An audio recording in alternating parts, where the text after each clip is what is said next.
तेज गेंदबाज मोहम्मद आमिर, उसके बाद ऑलराउंडर इमाद वसीम और अब क्या Haris Rauf. Well, social media पर या कहें कि टीवी अखबारों में तमाम जगहों पर फिलहाल यह चर्चा तेज है कि आमिर और इमाद के बाद हारिस रऊफ भी पाकिस्तान क्रिकेट से या कहें कि इंटरनेशनल क्रिकेट से रिटायरमेंट का ऐलान कर सकते हैं। क्यों, किस लिए, आप सबके जहन में सवाल होगा, क्योंकि हारिस रऊफ जो हैं उनकी उम्र सिर्फ 31 साल है। ही इज जस्ट 30 या 31, हाँ 30 या 31 है। और उनके रिटायरमेंट की बात कैसे आ रही है?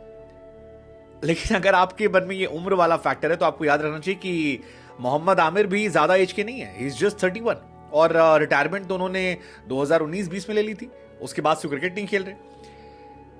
फिलहाल ये नामुमकिन जैसा नहीं, मतलब पहली नजर में हो सकता है ये खबर आपको अफवाह लग रही हो, लेकिन जब आप इसके बाकी कॉन्टेक्स्ट देखेंगे तो आपको ये हैरान नहीं करेगी। और उसकी वजह है हाल फिलहाल में हारिस रऊफ के साथ जो घटनाक्रम हुई, जिस तरह से चीजें हुई, उसके बाद ऐसा लगता है कि हारिस रऊफ भी ऐसा कर सकते हैं। क्यों? सबसे बड़ी वजह है पाकिस्तान क्रिकेट में आई एक अघोषित नई पॉलिसी। ऑफिशियल नहीं हुई है, बार बार हफीज कह रहे हैं कि बहुत ही जल्दी एनओसी को लेकर पॉलिसी जो है वो जारी कर दी जाएगी, लेकिन ऐसा माना जा रहा है कि पाकिस्तान क्रिकेट एक नई पॉलिसी लेकर आ रहा है जहां पर खिलाड़ियों को लीग क्रिकेट में लिमिटेड लीग खेलने की परमिशन होगी। और वो जो एनओसी मिलता है उस मतलब इनिशियली कहानी निकलकर 2 शायद लीग को आई है कि 2 लीग आप खेल सकते हैं पीएसएल के अलावा, या 2 शायद एक भी हो, पता नहीं, लेकिन 2 की चर्चाएं अभी तक हमने सुनी है। एनओसी को लेकर पॉलिसी क्या नहीं आती वो देखने वाली बात होगी, वो हफीज साहब अपने तमाम स्टेटमेंट में कह रहे हैं। अब सवाल यह है कि बाबर आजम के अलावा जितने भी पाकिस्तान के स्टार प्लेयर हैं वो ज्यादातर दुनिया भर की सारी लीग खेलते हैं। मतलब वो बांग्लादेश भी जाते हैं, श्रीलंका भी जाते हैं, वेस्ट इंडीज भी खेलते हैं, फिर T10 खेलते हैं, फिर कनाडा जितनी दुनिया की लीग होती है वो खेलते हैं, सारी लीग में जाते हैं। और आईपीएल में तो अलाउड नहीं है इंडिया पाकिस्तान की वजह से, लेकिन अब बाकी जगहों पर वो जाते हैं, खेलते हैं, एक्सेप्ट फॉर बाबर आजम, वो थोड़ा कम जाते हैं, बाकी लोग ज्यादा जाते हैं। अब जिन खिलाड़ियों को बाहर अच्छा पैसा मिल रहा है, दबा के पैसा मिल रहा है, और उन्हें लग रहा है कि यार उनका इंटरनेशनल करियर पाकिस्तान में उतना ब्राइट नहीं है, वो फिर दाएं बाएं रास्ता निकाल रहे हैं। और इसी कड़ी में नया नाम जो है वो हारिस रऊफ का आ रहा है। हारिस रऊफ का नाम इसलिए आ रहा है क्योंकि हारिस रऊफ के साथ हाल फिलहाल में जो घटनाएं हुई वो सवालिया निशान पैदा करती हैं। जैसे हारिस रऊफ के साथ क्या हुआ, हारिस रऊफ को लेकर खबर आई, जो हफीज ने कहा या जो बाकी वहाब रियाज ने कहा या बाकी लोगों ने कहा कि हमने उन्हें अप्रोच किया था और उन्होंने एक्सेप्ट किया कि वो टेस्ट क्रिकेट खेलना चाहते हैं, लेकिन उसके बाद उन्हें रियलाइज हुआ कि वो नहीं खेल सकते और उन्होंने लास्ट मोमेंट में नाम वापस ले लिया। अब पाकिस्तान में इसको लेकर एक बहुत ही नेगेटिव इमेज जो है वो हारिस रऊफ की गई है कि यार छापना चाहते हैं, वो अपने देश के लिए कमिटेड होना नहीं चाहते हैं, वो नहीं चाहते हैं कि उनके देश का नाम, क्योंकि ऑस्ट्रेलिया से पाकिस्तान बीते 25-26 सालों में जीता नहीं है।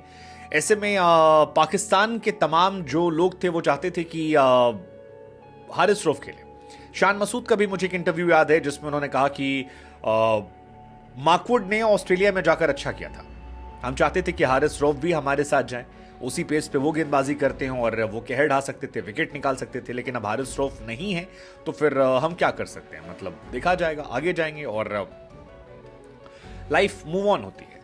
हफीज ने भी अपने प्रेस कॉन्फ्रेंस में इस बात का बार बार जिक्र किया और स्पेशली उन्हें एक्सपोज करने की कोशिश की, जिसमें कहा कि हमने इनकी बॉडी का ट्रीटमेंट चेकअप करवाया, जिसमें फिजियो ने देखा और फिजियो ने कहा कि ही इज कंप्लीटली फिट।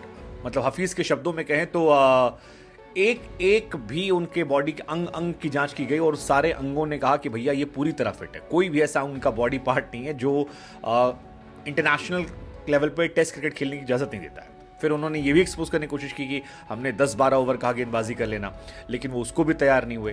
तो अगर आप कॉन्ट्रैक्टेड प्लेयर हैं और आपको मौका मिला है तो फिर ये तरीका नहीं चल पाएगा। और फिर हफीज ने यह भी कहा कि कॉन्ट्रैक्ट में अगर आपका नहीं नाम है तो आगे कॉन्ट्रैक्ट हम रिवाइव करेंगे, उन खिलाड़ियों को मौका देंगे जो हर फॉर्मेट खेलेंगे। उन्होंने तो कहा कि मैंने आमिर को भी कॉल किया था, मैंने कॉल किया था सबको, लेकिन आमिर ने भी कहा कि अब आप मूव्ड ऑन और अब थैंक यू सो मच जी, जितना होना था हो गया, अब आगे। हालांकि आमिर T10 में गेंदबाजी अच्छी करते नजर आए, मतलब इमाद वसीम तो गए थे वहां पर, काफी पिटे हैं, 2 ओवर में तकरीबन 27 रन दिए हैं, लेकिन T10 में जो आमिर ने गेंदबाजी की है उसकी तारीफ काफी हो रही है। उनकी उंगली में चोट लगी है और लास्ट ओवर में शायद 5 डॉट बॉल डाली थी उन्होंने और 7 रन या 8 रन टोटल दिए थे 2 ओवर में, 11 रन दिए थे। सो उसकी काफ़ी चर्चाएं हो रही कि उनके अंदर क्वालिटी अभी भी मेंटेन्ड है और उनकी उम्र भी उनके साथ है।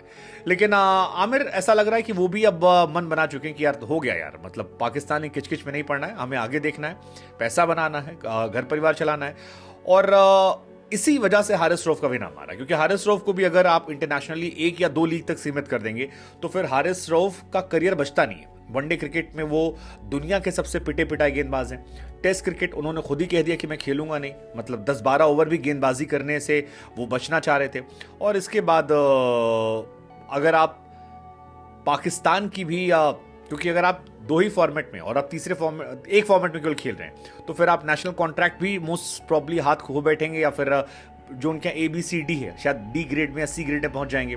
तो फिर वहां से हारिस रऊफ के पास ज्यादा ऑप्शन बचते नहीं, और ऐसे में अगर वो भी क्विट कर दें तो ये हैरानी वाली बात नहीं होगी। वैसे भी हारिस रऊफ को BBL नहीं बनाया था, बिग बैश लीग में जब वो खेलने गए थे, और 7 दिसंबर से इस लीग की शुरुआत हो रही है। ये माना जा रहा है कि हारिस ने मना किया इसलिए उन्हें NOC नहीं मिल रही है। लेट्स जस्ट सी क्या होता है। लेकिन ये पॉलिसी क्या पाकिस्तान के लिए जरूरी है? I mean